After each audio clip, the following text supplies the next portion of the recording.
बउआ जान जाई, बउआ तमिलनाडु में जाके इतना ढोआ तो भाग जाई। शादी ना शादी के ढोर बउआ भाग जाई, जान जाई तो। अरे बाहर में जाके राजा करेला कमाई ससुर कि हम ये गौवा ऐसा ये गौवा बा आइने देखी भैया हेलो ब्लॉग से घर जोड़ाता आई देखिए हमनी के जल्दी जल्दी जिया है बिहार के लाला जिया। गुड मॉर्निंग भैया लोग, कैसन बानी रहे लोग। अभी ना सवेरे सवेरे का टाइम बा, टाइम होता 6:20 और हमनी 3 बजे भोर से उठ के भैया देखी काम करता नहीं सब। देखी भैया ये मशीन हेलो ब्लॉक बनता तमिलनाडु में सबसे ज्यादा घर हेलो ब्लॉक से ही बनेला, इधर से बहुत कम घर बनेला। ये भैया देख ली काम कैसे करे नहीं सब, बहुत मेहनत बा काम में।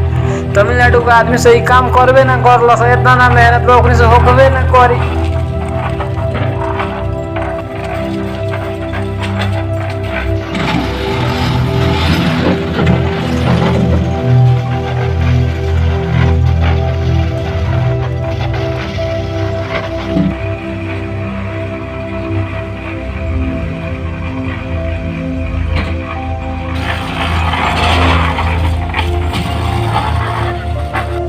ए भैया हो अभी ना टाइम 8 बजे वाला बा और हमनी के फाइनली काम खत्म कर लेले बानी सब।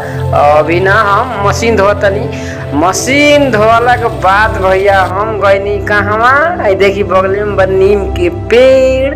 हमनी बिहारी है सन नीम के दतवन से ज्यादा मुंह धोनी सा, तो नीम के दतवन तोड़ लेला के बाद में मुंह धोला के बाद में ओकरा बाद फटाफट स्नान कैनी हम। और ओकरा बाद भैया लोग स्नान कैला के बाद में देखी ए भैया हो अभी ना टाइम होत बा 8 और हम मस्त खीरा खाता नहीं। अभी हमने कभी कर लेवाएंगे हम देखी भैया गाड़ी लोड कर लेवाएंगे सर।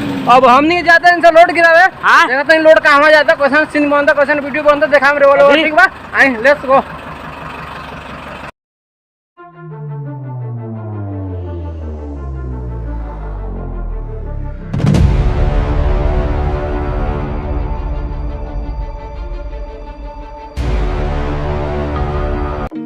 भैया लोग देखी रहे लोग हमनी के ना फाइनली आ गए बानी स जगह पर जहाँ हमनी के लोड गिरावे के बा।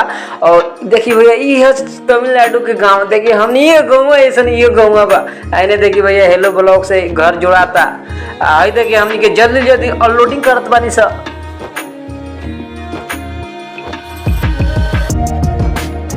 जल्दी जल्दी हमनी के अनलोडिंग करला के बाद में आई देखी भैया भेड़िया तमिलनाडु में खसी ना मिलेला।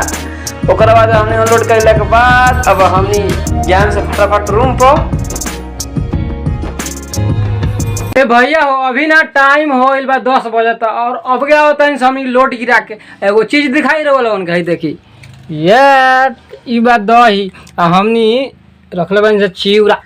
खाना तो बन गेल लेकिन हमनी खाए में सब दही चिवड़ा आई रहो लोगन खाई लोगन ठीक बा। कैसा लगा दही भाई? ठीक लगता बिना कहले जिया है बिहार के लाला जिया 2000 साल।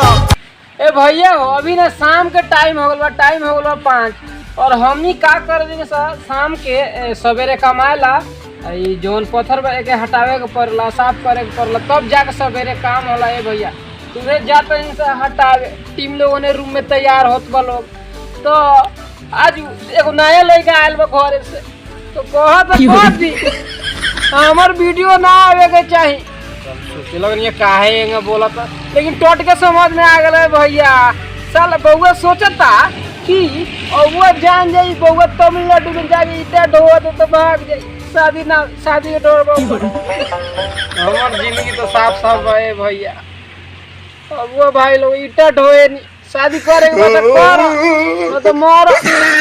अब बाहर में का कहीं बहुत हिस्सा होला, खाना बनावे में तो हिस्सा होवे करला, कामों में हिस्सा होला। तू जाता नहीं हम अपन हिस्सा का शुरुआत करे भाई। ईटा ढोए नहीं सब तमिलनाडु में अगुआ भाग जान जाई तो।